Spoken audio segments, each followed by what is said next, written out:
Halo semuanya, selamat datang di SNTech ID. Nama gue Fernan dan kali ini gue akan nge-review sebuah produk TWS dari QCY, yaitu QCY T5. Nah, jadi buat kalian yang belum tahu, QCY ini adalah sebuah brand yang berfokus di bidang audio. Nah, terutama wireless headset, wireless headphone, dan juga wireless speaker. QCY ini juga bekerja sama dengan perusahaan Xiaomi untuk menjual dan memasarkan produknya. Dalam paket penjualannya, QCY T5 datang dengan box yang memiliki desain yang cukup simpel. Boxnya di sini hanya berupa kardus coklat biasa yang dilapisi sebuah sleeve. Pada sleeve-nya kita bisa menemukan gambar dari produknya dan juga beberapa spesifikasi singkat dari TWS-nya.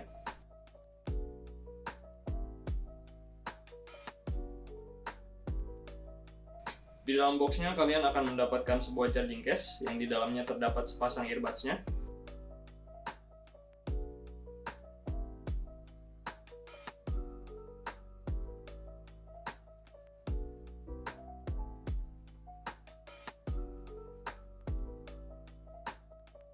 Dua pasang tip silikon dengan ukuran yang berbeda, charging cable micro USB, dan juga sebuah buku manual.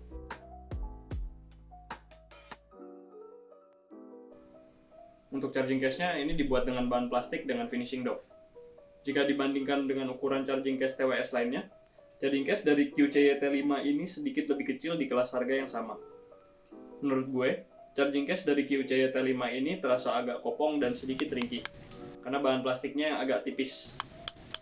Bisa kita lihat ketika casingnya ini disinari dengan senter.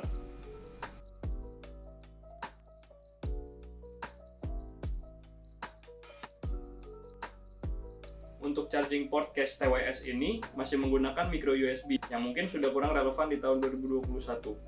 Tapi menurut gua, kekurangan ini bukanlah sebuah masalah yang besar, mengingat harganya yang di bawah 250.000. Desain dari earbuds ini menyerupai AirPods karena memiliki tangkai, dan fittingnya menggunakan tipe in-ear dengan menggunakan silikon tip, yang gue rasa cukup enak di kuping gue. Penggunaan jangka panjang tidak membuat kuping gue terasa pegal atau sakit, karena bobotnya yang cukup ringan, yaitu sekitar 4,3 gram per earbuds-nya. Earbud ini juga tidak akan jatuh jika kalian menggunakan saat berolahraga. Oh iya, ngomongin soal olahraga, earbuds ini juga memiliki sertifikasi IPX5, yang artinya earbuds ini tahan terhadap keringat ataupun hujan ringan. Untuk earbuds-nya sendiri, gue bisa bilang build-nya ini cukup solid, berkat plastiknya yang tebal sehingga terasa cukup kokoh. Untuk fiturnya sendiri, dengan harga di bawah 250.000 ini, gue cukup impress. Karena dengan harga tersebut, kalian sudah bisa menikmati fitur yang lengkap. Yang pertama, TWS ini menggunakan koneksi Bluetooth 5.0, yang bisa mempertahankan jangkauan koneksi hingga 10 meter tanpa adanya benda yang menghalangi seperti tembok. Kemudian earbud ini juga memiliki kodek Bluetooth AAC. Kodek Bluetooth AAC ini adalah kodek yang dapat menghasilkan kualitas suara yang lebih tinggi dibandingkan kodek SBC yang umumnya terdapat pada TWS murah lainnya.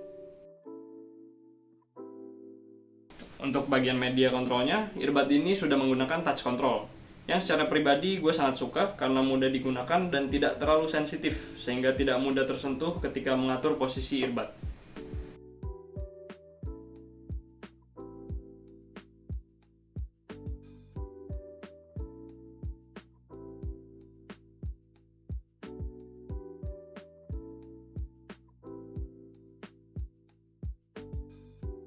Oh ya, ngomongin soal game mode, fitur ini adalah fitur yang paling unik pada TWS ini, terutama mengingat harganya yang di bawah 250.000. Nah, jadi kan ketika kalian menggunakan TWS Bluetooth saat bermain game, biasanya ini akan terdapat sedikit delay yang mungkin akan mengganggu pengalaman bermain kalian. Nah, jadi dengan game mode ini, masalah delay tersebut akan berkurang dengan cukup signifikan. Untuk battery life-nya sendiri, gue bilang TWS ini cukup awet. Nah, untuk charging case-nya sendiri ini memiliki kapasitas sebesar 380 mAh. Dan untuk masing-masing earbuds-nya, ini memiliki kapasitas 40 mAh. Nah, menurut pengalaman pemakaian gue bisa pakai earbuds ini selama 3-4 jam pada volume 80%. Dan untuk charging case-nya ini bisa mengecas TWS-nya ini kira-kira sebanyak 4-5 kali. Untuk charging time-nya ini bisa gue bilang agak lambat, yaitu memakan waktu sekitar 1,5-2 jam dari 0 sampai 100%. Nah, sekarang kita masuk ke bagian yang paling penting dari sebuah earphone, yaitu sound quality-nya. Menurut gue untuk harga di bawah 250.000 bisa gue bilang sound quality yang didapatkan dari TWS ini cukup bagus jika dibandingkan dengan TWS-TWS lain di kelas harga yang sama. Drivernya yang berukuran 6 mm ini dapat menghasilkan volume yang cukup besar. Karakter suara dari earbud ini lebih cenderung mengarah ke warm. Suara sub bass dan bassnya menurut gue cukup besar, tapi tidak terlalu besar sampai menutupi instrumen lain. Tetapi meskipun begitu, bagian bassnya ini menurut gue kurang bulat dan agak bleber.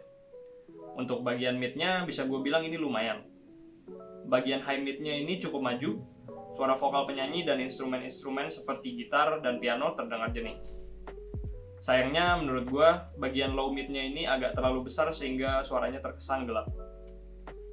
Untuk bagian treble-nya bisa gue bilang ini agak pecah dan kurang detail.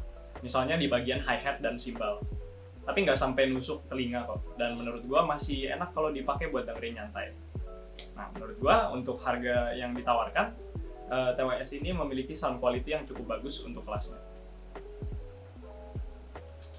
Oke, jadi dengan harga 230.000 kalian sudah bisa mendapatkan TWS dengan fitur yang lengkap. Antara lain sertifikasi IPX5, fitur gaming mode untuk mengurangi latensi saat bermain game, dan juga sound quality yang cukup bagus untuk kelas harganya. Bagi kalian yang tertarik dengan QC T5 ini, kami sudah menaruh link pembeliannya di kolom deskripsi. Sekian dulu review kali ini. Like aja video ini jika kalian suka, dan dislike aja jika kalian gak suka. Nama gue Fernan, sampai jumpa di video berikutnya.